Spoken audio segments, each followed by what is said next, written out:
Good morning, it's Dawn with Swan Lake Spiritual, and I'm here with your weekly Oracle card reading for the collective conscious. That means the energy that's most present for most of us right now.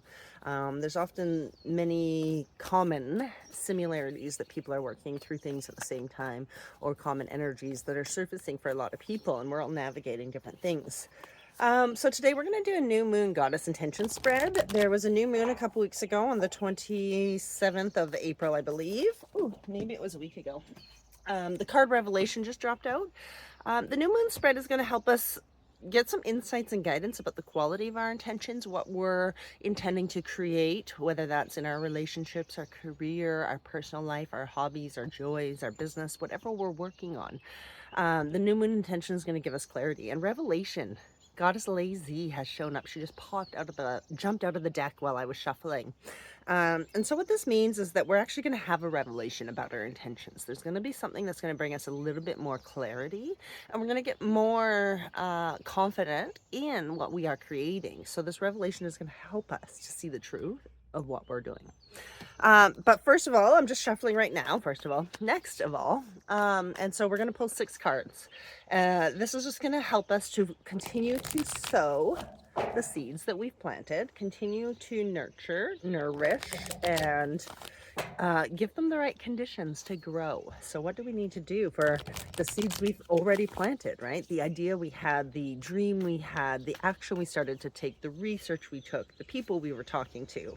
All of the little things move the energy and shift it towards what we're creating or away from it. So we're going to pull 6 cards today, and then we'll explain what the different meanings are around the quality of our intentions. So the first one is, what do I need to know about the quality of my current intention? And this is about wise leadership. But she came in like this, so that means there's an alignment task for us. It means we're not empowered in our wise leadership. So the goddess Epona is coming to help us with our current intention.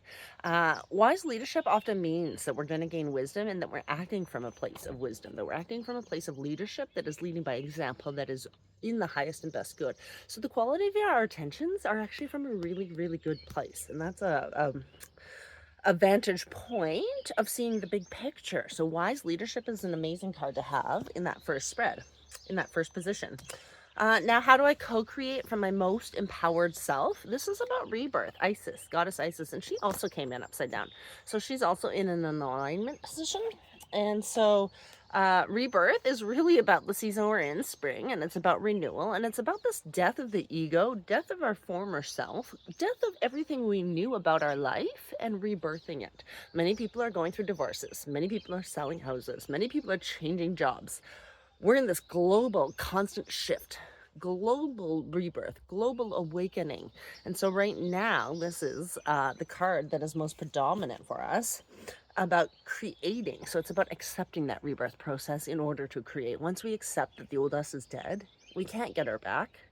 And sorry, my eyes are closed because it's so bright for some reason, even though I'm not looking directly at the sun. So rebirth, once we accept and lean into the process, the natural cycle of rebirth, then we can co-create, we can be empowered. So the next position is, what action do I need to take in order to ignite the magic of my intentions? Devotion, also in the alignment position. So devotion, the goddess Parvati comes to help us, to remind us that the relationship with ourself and the relationship with our higher power are the most important. And when we're devoted to ourself and devoted to the higher good, then of course those are the conditions needed to harvest, to grow, to bloom those seeds that we've planted. What do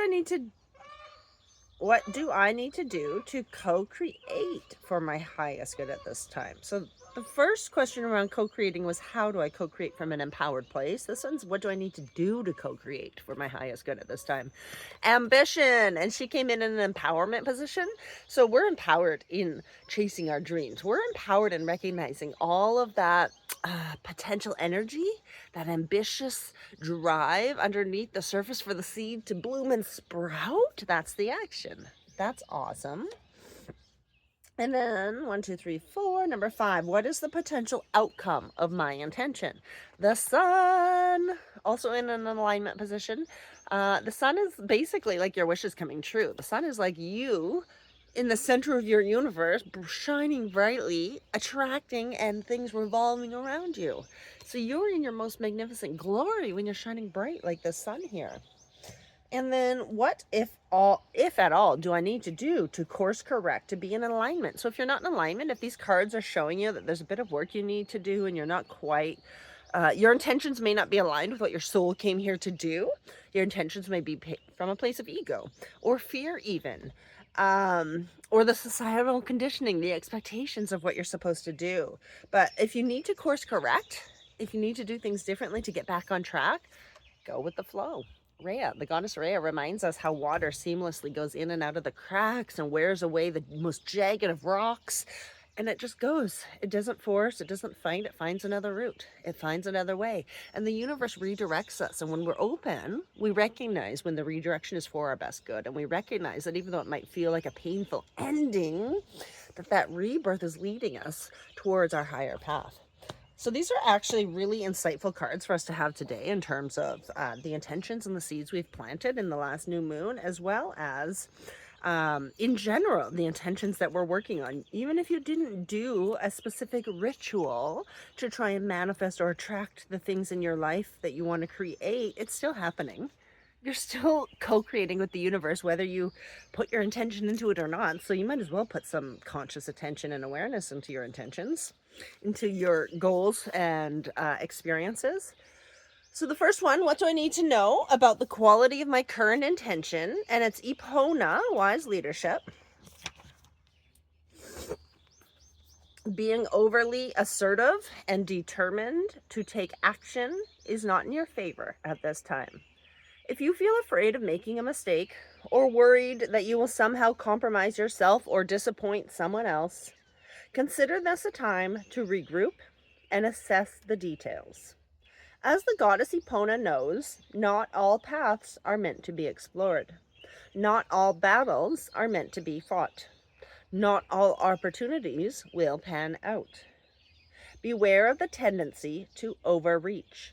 You have come a long way, and the best leader knows when to take a break.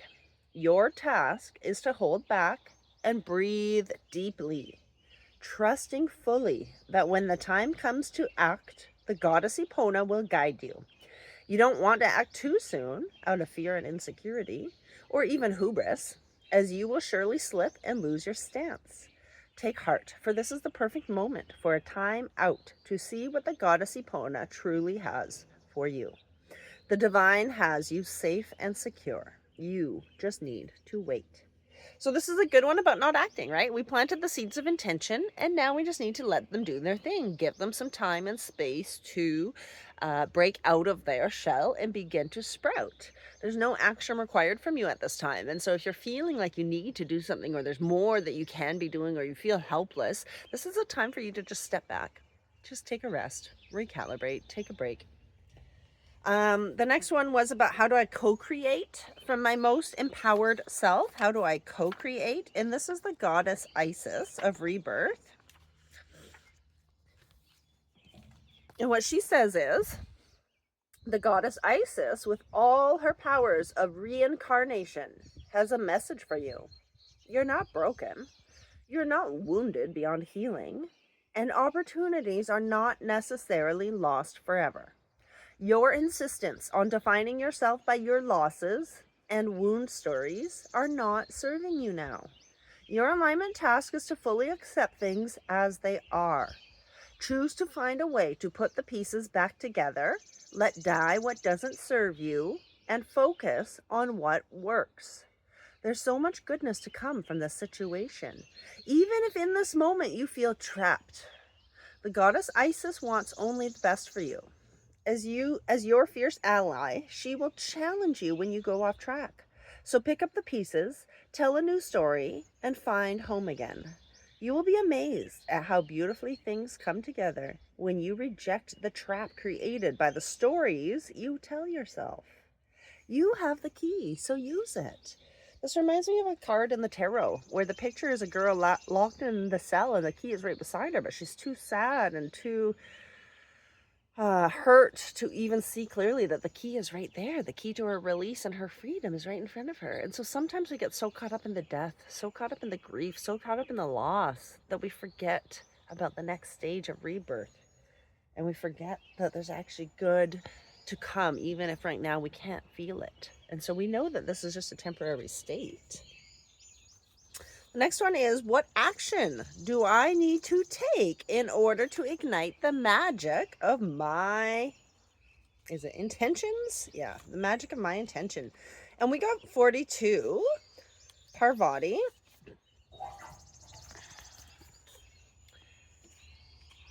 The goddess Parvati comes now to offer her help because blind faith in others isn't serving you. And devotion to something underserving may be showing up in your life. Ask yourself why you are so committed to someone or something you know deep down will fail you. Are you afraid of seeing things as they are? What if you let go and allow a higher force to guide you to the right people, places, and things that are in your highest good? Can you remember when the devotion to this ultimate spiritual partnership was reciprocated? Consider what happens when you place your attention only on money, status, ambition, and power. The world becomes narrow, and you lose connection to a higher existence and your greater good. The goddess Parvati offers this alignment task. Get your spiritual life in order. Make prayer and meditation a part of your daily routine.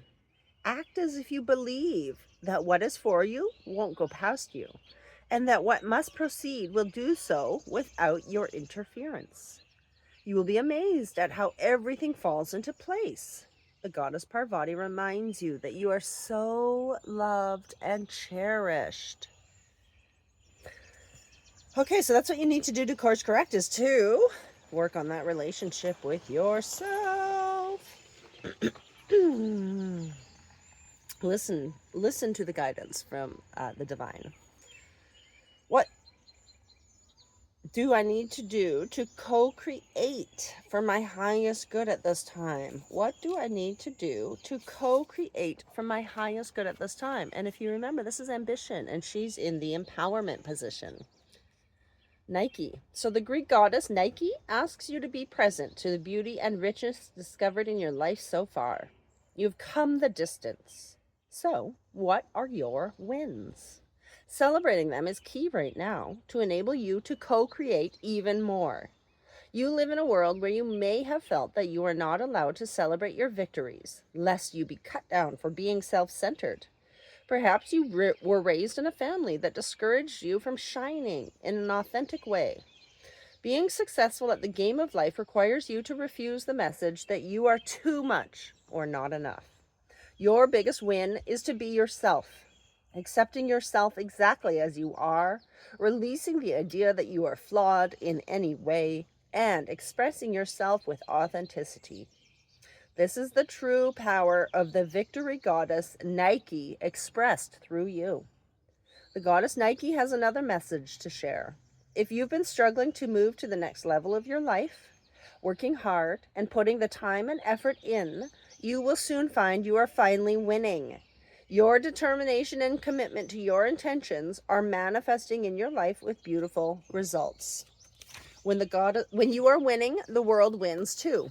Just remember to share your bounty. The law of reciprocity, give and take. Number 51 is about what is the potential outcome of my intention. So the seeds that you're sowing, what's the outcome of those seeds? And we have another alignment message. Sometimes the light shines too bright and too hot for you to achieve your aims. Although the sun is bright, getting too close to the fire will risk everything burning to the ground. Do you really want to know all that is hidden from you now? Are you ready to face the harsh light of illumination that rips open your old ideas and shows you what else is possible? Your alignment task is to be bold and brave. Don't shrink away. Know that this is all part of the process of evolution that calls forth the bright sunlight to show you the shadows so you cannot escape your own denial. Allow the truth to burn through your defenses. Then you will be set free. When the sun goddess Yi comes with her bright light, it is a day of reckoning that will lead only to miracles.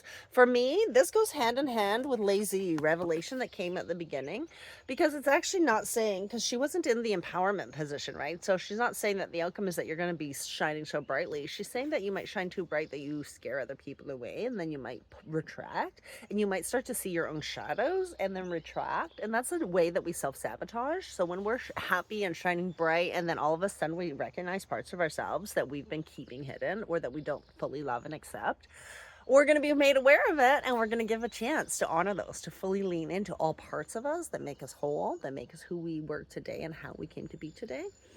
Or we continue to deny the existence, and then we move in the wrong direction, and then the doors close for us.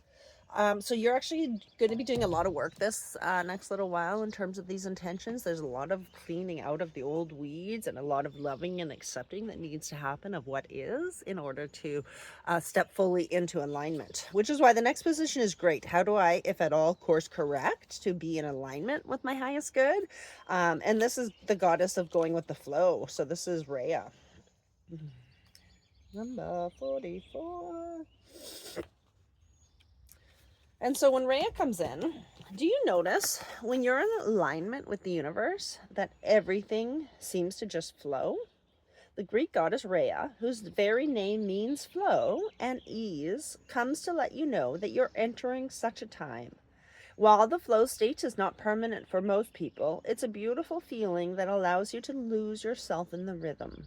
It's as if you're traveling down a magic stream where ideas and insights pour through you from a vast source of information that is gifted to you. The way to ensure you remain in this beautiful energy as long as you can is to observe your life with relaxed attention, listening to the guidance presented to you as you move forward without restraint or fixed ideas. You can enter a flow state anytime you're willing to release your expectations. It requires trust, and the goddess Rhea ensures your boat will never capsize as you move from a slow stream to a rapid river. So it's about trusting the flow of life and the flow of the journey that you're on in order to course correct. Don't hang so tightly to the boat, to the oars, to the direction that you're going. Relax your grip a little bit and let the water carry you. Relax your grip a little bit and let the river take you to where you're meant to be. In our Magic Rose ceremony, we did this awesome meditation where we were floating down a river in a rowboat. And as we were floating down the river, all of our dreams and desires and all of the people that we loved were standing around on the riverbank as we floated past them. And it was just like the last line in this reading about just letting your boat flow, and what opportunities come to you, come.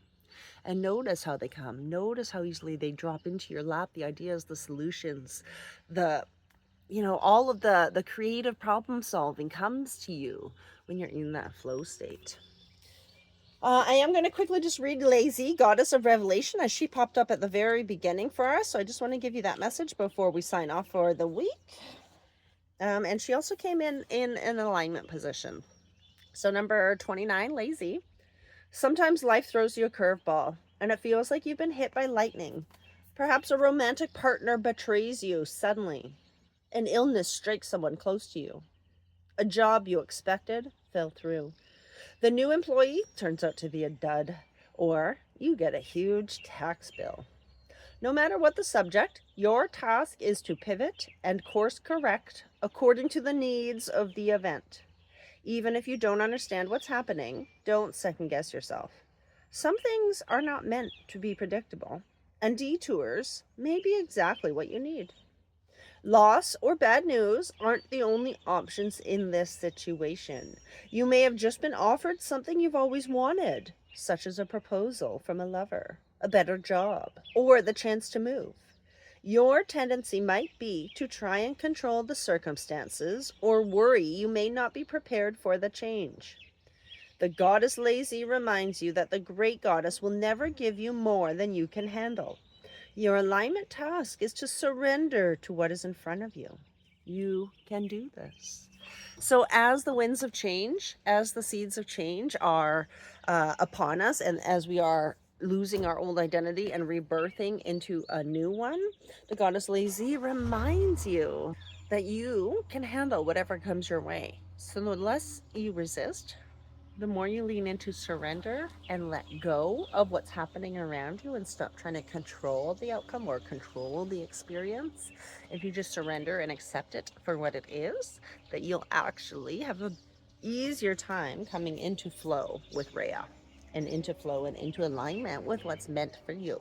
The when we are so attached to something, let's say you got a new job offer in your lap and you thought this was your new rebirth and you're so excited, but then something falls through, of course it's going to be confusing. And then you're going to say, well, I don't know where to go from here, right? This is the thing that I had to put all my hope in, or that I had been so excited about, now it's gone. Of course you're scrambling and you want to have that thing back again, and you want to make it fixed or whole or what it was, but it never can be. It's gone. It's not the same as it ever was. And so the only thing we can do is go with the flow and lean into the next iteration, the next version of what will be. And we'll actually find our truth when we can do that, when we can surrender a little bit instead of trying to hold on so tightly, when we can let go of the need to control the outcome or the need to control the process. Then things flow a lot better for us. So that was an amazing read. If you liked what you saw, please hit the like button and feel free to comment, share it with a friend, hit the subscribe if you're not already subscribed. I love sharing the messages from the divine, and I hope it resonated with you in a way that you can take empowered action this week. So thank you, and namaste.